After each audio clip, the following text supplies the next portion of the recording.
Que Dios os bendiga mucho, soy vuestro hermano José, bienvenidos un día más. Y con este vídeo me gustaría inaugurar una nueva sección dentro del canal donde me gustaría hacer varios vídeos donde doy mi opinión respecto a ciertos eventos, ciertas cosas o ciertas situaciones actuales. Y, por ejemplo, en el vídeo de hoy me gustaría empezar hablando del cristianismo actual, el cristianismo que estamos viviendo hoy en día, porque últimamente me están saliendo noticias, incluso sé que se han escrito algunos libros últimamente, donde se dice que de nuevo el cristianismo está creciendo, que de nuevo el cristianismo, que se entienda entrecomillado, está de moda, y que cada vez más jóvenes pues desean ser cristianos. A la verdad, cuando yo escucho esto y veo la pura realidad del cristianismo que se vive hoy en día, a mí esta noticia me preocupa más que me alegra. Algo que dije en mi última predicación, que tenéis también aquí en el canal, es que la fe, para mí, no es algo que simplemente se profesa. Para mí la fe es algo que principalmente se vive.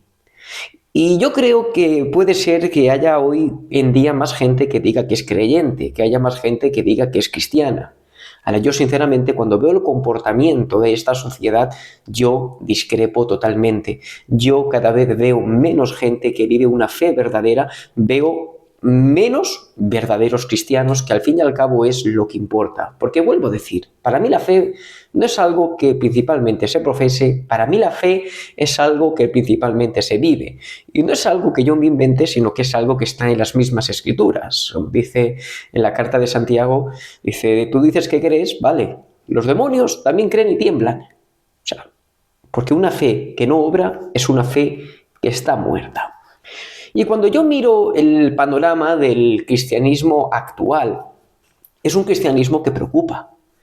Es un cristianismo, en gran medida, se está avanzando un cristianismo muy nacionalista, un cristianismo sobre todo en Estados Unidos, ¿no? Con todo esto de que ha llegado Donald Trump al poder, y se está abriendo como un cristianismo nacionalista, del cual hablaremos ahora. Un cristianismo también sensacionalista. Hoy en día las iglesias de mayor crecimiento en el mundo siguen siendo las iglesias neopentecostales. Y esto para mí no es un motivo de alegría. Yo quiero que el cristianismo avance, yo quiero que el cristianismo crezca, yo quiero que el reino de Dios avance, pero no de cualquier manera, sino conforme a las Santas Escrituras. Vemos también este movimiento cada vez más propenso de las raíces hebreas. Se están abriendo paso varios movimientos que la sociedad puede considerar los cristianos y al agruparlos puede decir que el cristianismo está creciendo, pero para mi punto de vista, y ojo, bajo lo que la Escritura dice, eso no es cristianismo.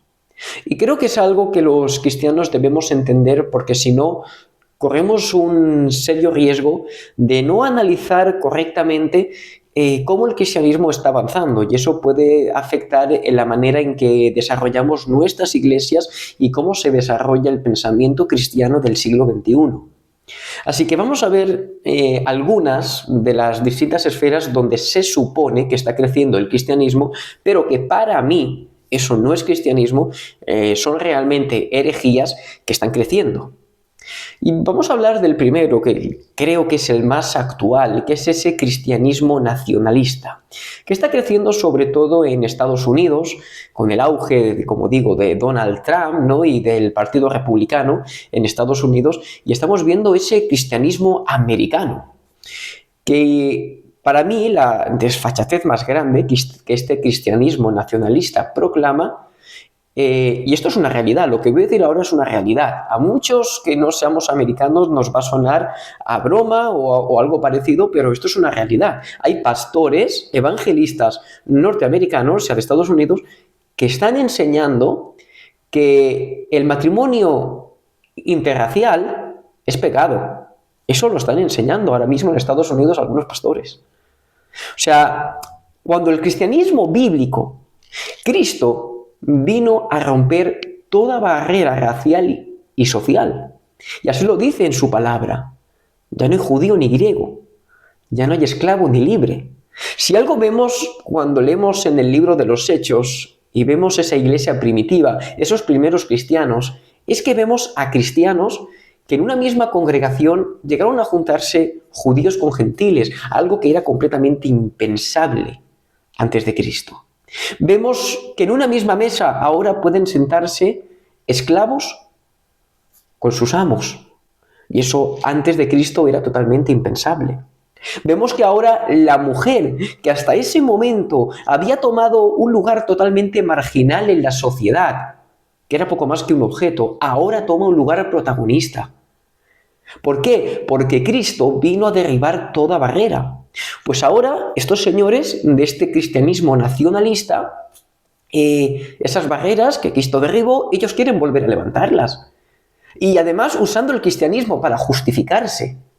Hermanos, hermanas, no podemos caer en eso. Yo estoy de acuerdo en que para el cristianismo conviene más seguramente que gente con los ideales conservadores estén en el poder. Yo me baso en eso para echar mi voto en una urna. Pues gobiernos que prohíban el aborto, gobiernos que prohíban el matrimonio entre personas del mismo sexo. Creo que el voto del cristiano debe ir encarado ahí. Ojo, también hacia lo social, también a favorecer a los más pobres, no a los más vagos, a los más pobres. Son cosas distintas. Pero creo sinceramente que no podemos coger a todos estos líderes y decir que son el ejemplar de líder cristiano. Donald Trump te puede gustar más como presidente o te puede gustar menos. Yo lo siento mucho. Yo no puedo decir que Donald Trump es cristiano, porque sus hechos demuestran todo lo contrario. Así que tenemos que ser sensatos, yo creo que con las cosas que decimos, con las cosas que pensamos y hacia dónde nos encaminamos con este cristianismo político nacionalista. Para mí eso no es cristianismo. Y para mí alguien que predica, como digo, lo que muchos pastores norteamericanos, falsos pastores, porque para mí eso no es ser pastor, estos falsos pastores están predicando, por ejemplo, de que el matrimonio interracial entre personas de color y personas blancas es pecado. Para mí eso es una herejía, es una aberración, y para mí eso no es iglesia y no son cristianos. Vamos con el segundo movimiento. Este posiblemente es el que más me ha preocupado durante muchos años, porque como digo, es la iglesia que mayor crecimiento experimenta en el mundo entero, y es la iglesia neopentecostal. Hay mucha gente que dice que ¿por qué me meto tanto con ellos? A mí me gustaría que pegaran un ojo, porque en España creo que todavía este movimiento no ha pegado todo el auge que ha pegado, por ejemplo, en América Latina o en Norteamérica, donde hay gente que ha perdido incluso sus casas porque dentro de este falso movimiento los han estafado. Y este movimiento es un movimiento totalmente sensacionalista y materialista, por supuesto. Claro, es un movimiento que surge a mediados del siglo pasado, pero que realmente se adapta a las mil maravillas en el pensamiento del siglo actual. Este siglo, o la sociedad actual, es una sociedad totalmente individualista, materialista y muy sensacionalista. Realmente ese camino del individualismo, donde haz lo que a ti te haga sentir bien, es un movimiento sensacionalista, y el neopentecostalismo es el movimiento que más se aprovecha de eso, porque el neopentecostalismo lo que hace básicamente es dejar la Biblia en un segundo plano para que las sensaciones del individuo ocupen el primer plano. Este movimiento es una falsa, porque debemos entender que para todo cristiano nuestra regla de vida, el fundamento de nuestra vida son las Santas Escrituras. No son mis sentimientos, no son mis emociones. De hecho, dicen las Escrituras que más engañoso que todas las cosas es el corazón del hombre. Tus emociones no son fiables. Las mismas emociones que hoy te hacen reír, mañana te van a hacer llorar. Los mismos sentimientos que hoy te hacen amar, mañana te van a hacer odiar, porque los humanos somos variables, somos cambiantes. Nuestras sensaciones no son de fiar. El único fiable, el único estable, el único inmutable es Dios. Y si creemos firmemente que la Biblia es su palabra, debemos entender que su palabra también es inmutable, es invariable y por tanto debe ser nuestro fundamento de vida. Y como decía el apóstol Pablo en aquel momento a los Gálatas, dice, si un ángel del cielo, dice, o yo mismo, dice, si yo mismo cambiara de opinión y viniera y os predicara un evangelio distinto del que ya os he predicado, dice, sea yo maldito de Dios. O sea, no hay otro evangelio que el de las Santas Escrituras. Y yo creo que el evangelio de nuestro Señor Jesucristo proclama todo lo contrario que lo que el evangelio de la prosperidad predica.